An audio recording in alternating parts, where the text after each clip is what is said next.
साथ में हूं वंदना। खबरों की शुरुआत करेंगे। इस वक्त एक बड़ी जानकारी। महाराष्ट्र में 5वीं कक्षा तक हिंदी को अनिवार्य किए जाने को लेकर सियासत गर्मा गई है। एमएनएस के अध्यक्ष राज ठाकरे ने फडणवीस सरकार के फैसले पर कड़ा ऐतराज जताया है। राज ठाकरे ने कहा कि हम हिंदू हैं लेकिन हिंदी नहीं।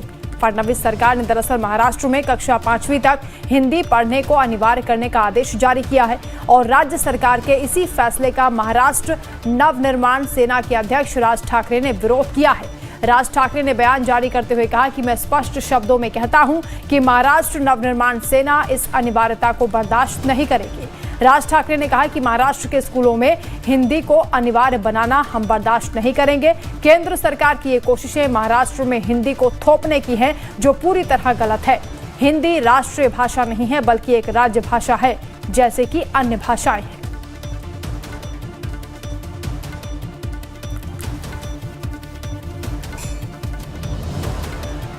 तो आपको बता दें कि हिंदी को अनिवार्य कर दिया गया है कक्षा 1 से 5वीं तक। इसी को लेकर ये सवाल यहां पर उठाया जा रहा है और इसे बर्दाश्त न करने की बात राज ठाकरे कर रहे हैं। इससे पहले भाषा विवाद को लेकर राज ठाकरे के तमाम कार्यकर्ता जिस तरह से आंदोलन कर रहे थे, उन्होंने उस आंदोलन को रोकने के लिए उस पर ब्रेक लगाने की बात कही थी। और इस बीच फडणवीस सरकार की ओर से बड़ा फैसला आया। कक्षा 1 से 5वीं तक हिंदी को अनिवार्य करने के लिए कहा गया। इसी का विरोध यहां पर शुरू हो गया है। महाराष्ट्र में हिंदी को लेकर सियासी संग्राम छिड़ गया है। नई शिक्षा नीति के तहत दरअसल सरकार ने अहम फैसला सुनाया है।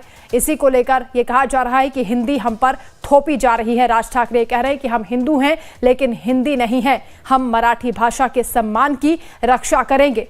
महाराष्ट्र में हिंदी को लेकर राज ठाकरे भड़क उठे हैं और इसे स्वीकार न करने की बात कर रहे हैं। उनका एक कहना है कि इसे हरगिज बर्दाश्त नहीं किया जाएगा। ये केंद्र सरकार की साजिश है, जिस तरह से वो हिंदी को हम पर थोपने की कोशिश कर रहे हैं।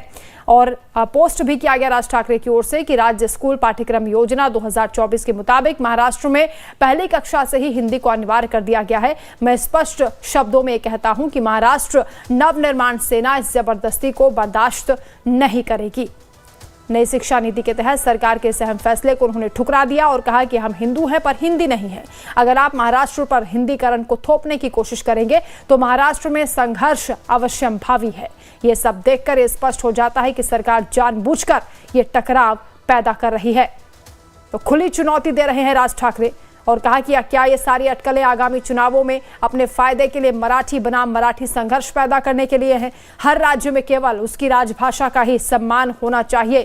राज ठाकरे का यह कहना है कि हिंदी राष्ट्रभाषा नहीं है बल्कि राज्यभाषा है, जैसे दूसरे राज्यों में उनकी अपनी भाषाएं हैं। इसलिए हिंदी को थोपने की कोशिश ना करें। सवाल उन्होंने पूछा कि क्या कल सभी राज्यों में प्राथमिक स्तर से मराठी भाषा पढ़ाई जाएगी? नहीं। तो फिर यह मजबूरी क्यों है? मैं सरकार से अपील करता हूं कि इस मुद्दे को आगे ना बढ़ाएं, टकराव की स्थिति पैदा ना करें। अगर आप इस आह्वान को चुनौती देंगे और हिंदी थोपेंगे तो संघर्ष अपरिहार्य है और इसके लिए केवल सरकार ही जिम्मेदार होगी। एमएनएस के अध्यक्ष राज ठाकरे किस तरह से वो इसका विरोध कर रहे हैं कि हिंदी किसी भी तरह से आप थोप नहीं सकते, अनिवार्य नहीं कर सकते। हम इस अनिवार्यता को स्वीकार नहीं करेंगे, एक्सेप्ट नहीं करेंगे। फडणवीस सरकार के बड़े फैसले का विरोध करते हुए राज ठाकरे नजर आ रहे हैं और टकराव की स्थिति उनकी ओर से कहा जा रहा है कि अवश्यंभावी है अगर इस फैसले को वापस नहीं लिया जाता है। सियासत किस कदर गर्मा गई है इस मामले को लेकर। भाषा विवाद से जुड़ा ये पूरा मामला से पहले भी कई घटनाएं हो चुकी हैं।